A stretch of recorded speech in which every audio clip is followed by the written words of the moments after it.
galabnimadii maanta kaam ku yaala bannaanka hore meel u dhow tabeelaha Sheekh Ibraahim ee deegaanka Weedow waxa ka dhacday dhacdo ilaa iyo hadda dadkii ay u qaadan la yihiin wiil iyo gabar kamid ah dadka ku nool kaamka Abu Ihsaan ayaa mar qura qayla dhaan ka soo yeertay wiil iyo gabar ayaa isku dhigeen subhanallah si loo kala fujiyo ayaa la garan waayay waa qasaxnoo madan waa muuqaal argagax oo wato dhacdo hanuun badan ayaa maanta ka hadli doona waa wiil iyo gabar oo isku dhigeen oo isku zanaysanaya subhanallah a'uudu billahi minash shaytaanir rajiim waa dhacdo hanuun badan oo qof kasta oo muslim ah arsigelinaysa labadaas qof si loo kala fujiyo ayaa la garan waayay subhanallah السلام عليكم ورحمة الله وبركاته أصحابتي وإذن سلامين ملكا سؤال جوجتان وولالكين محدين معلن حلقة إقدعون إيسان ونور الدين جنال فضلا جنال كاتاك أصوبتها سبسكرايب نوصار لايك تابع عصي فكر كادا خوص نقول وضا وما سنتين كسو هذا موغال كان فافحسن مانتا وحان ربنا إنان دول استاغنو قصة حنون بدن oo la yaab leh oo ka dhacday duleedka magaalada Muqdisho gaar ahaan xaafada lagu magacaabo Weedow ayaan rabnaa in aan ka dhiibno fikirkeena hadii ilaa yiraahdo ku soo dhawaada muuqaalkii oo faahfaahsan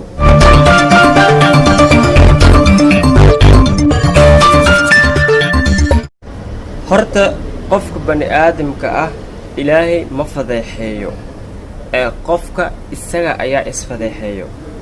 waayo waxa adiga aad sameynayso ma ahan waxyaabo ilaahay raali geliya ama raali ku ah ma waxyaabaha qaar ama masiibooyinka qaar in lagu duceysto aad iyo aad ay muhiim u tahay qofka bani aadamka ah hadduu maanta qalad uu sameeyo oo raali ilaahay aysan ka ahayn oo maalintii labaad uu sameeyo maalintii saddexaad uu sameeyo qofkaas laba mid eebtiis uu asturaya maalinta aakhir maalinta yawmul qiyaamah lagu awaal marinaya tan labaad oo waxay tahay qofka markuu dambi uu sameeyo dambigiisa uu bato ilaahay wuu fadeexeynaya dadku u bandhigaya eebtiisa ayuu fadeexeeyaa muuqaalkeena maanta wuxuu yahay waa muuqaal argagax leh oo cabsi badan ayaan isla daawanaynaa dadkii ku noolaa xaafadaasi ayay isku soo wada baxeen isla mar ahaantii qolkaas waxaa ka yeeray ama waxaa ka soo yeeray qaylo kii jaarka ahaa ama deriska ahaayeen qayladii ayay maqleen kasta ayaa isku soo wada baxay isla markii dadkii ay imaadeen waxa albaabka kasoo booday labadii shakhsi oo isku dhagnaayeen ay albaabka hal mar ku soo boodeen mid wuxuu ahaa mid qaawan midka labaad awradiisii wixiis way asturnaayeen subhanallah wa'uudu billah qisadan siday u dhacday dadkii xaafada ku noolaa sida ay ugu warbixiyeen iyo labadan shakhsi qaabkay u kala foqeen iyo markii ay kala foqeen waxyaabaha cajiibka ay sameeyeen aan isla aragno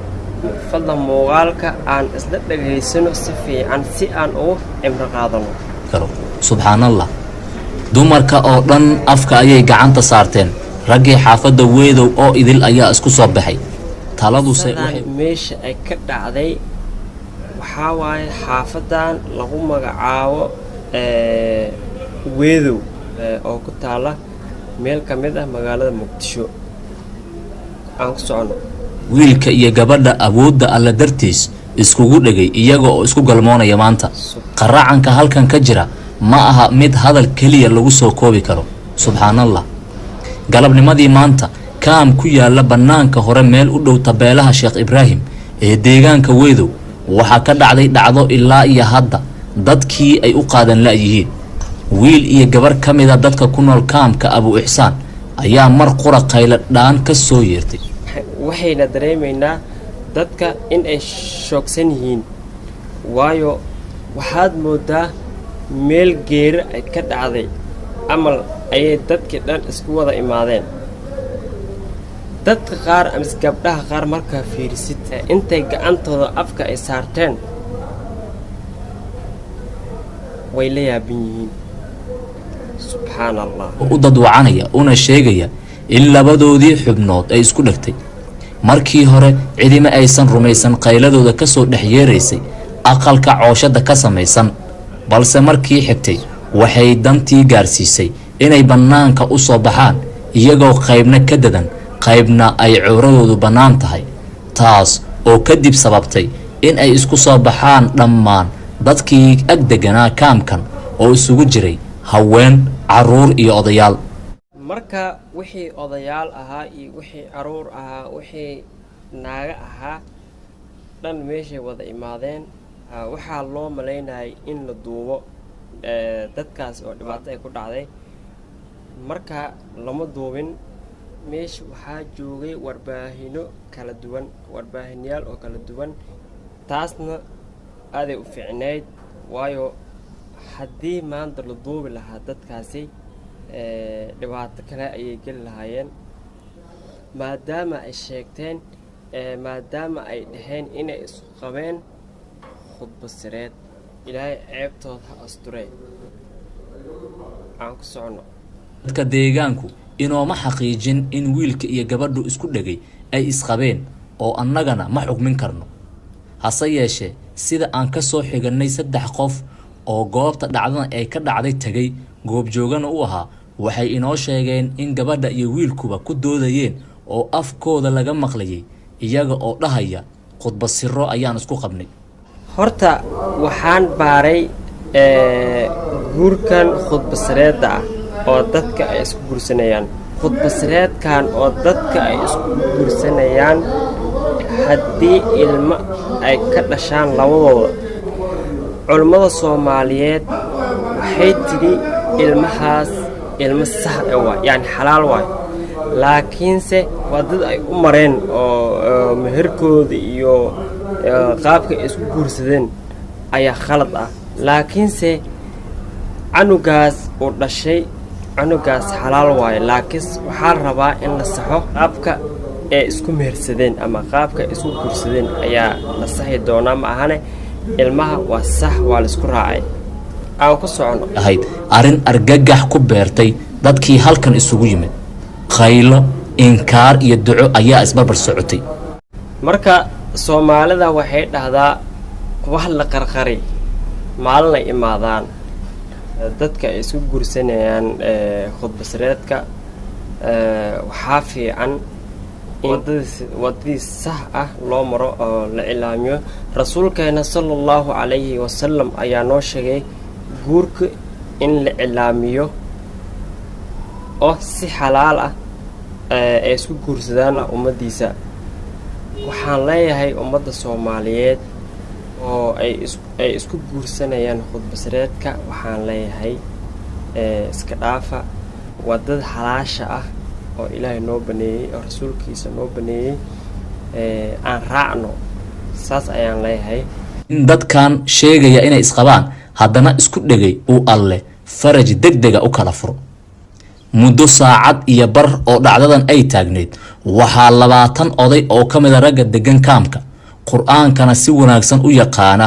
la wariyay inay go'aamiyeen in labada dhibane lagu xareeyo qolka cooshada ka samaysan, dadkuna ay kala tagaan. kadibna waxay bilaabeen quraan saaris, taasi oo markii dambe lagu guuleystay in alle uu lamaanaha isku dhegay kala fujiyo. markii alle uu u fududeeyay wiilka iyo gabadha xaalkii ku adkaa, waxaa la wariyay inay labaduba sujuud la dhaceen iyagoo alle uga mahad celiyay inuu u fudud. barnaamijkii aan ku dul istaagaynay qisadii xanuunka badneed oo murugada badneed oo aan idinkugu talagalay in aan idinla wadaago qisadaana ahayd. waa mahadsantihiin qof kasta oo muslim ah oo ilaahay ku xiran waxaan leeyahay iska dhaafa humaanta ilaahay ha laga cabsado zamankan oo hadda ku jirno kasta oo ilaahay caqli uu siiyey u jeedaa zamanka hadda anaga aan ku jirno marka waxaan leeyahay ilaahay laga cabsado teeda kale haddaa wax guursanaysaan hala cilaamiyo guurkiina ummadda halala wadaago iska dhaafa guurkin kale oo laablaabka iyo luqluuga ka samaynaysaan barnaamijkii aan fikirkeena aan ka dhiibanaynay waa naga intaa waxaa idin leeyahay channelka haddaa ka cusub tahay walaal subscribe noo saar like-taadan waa codsi fikirkaada hoos noogula wadaag waa mahadsantihiin waxaa idin leeyahay maalinta idin wacnaato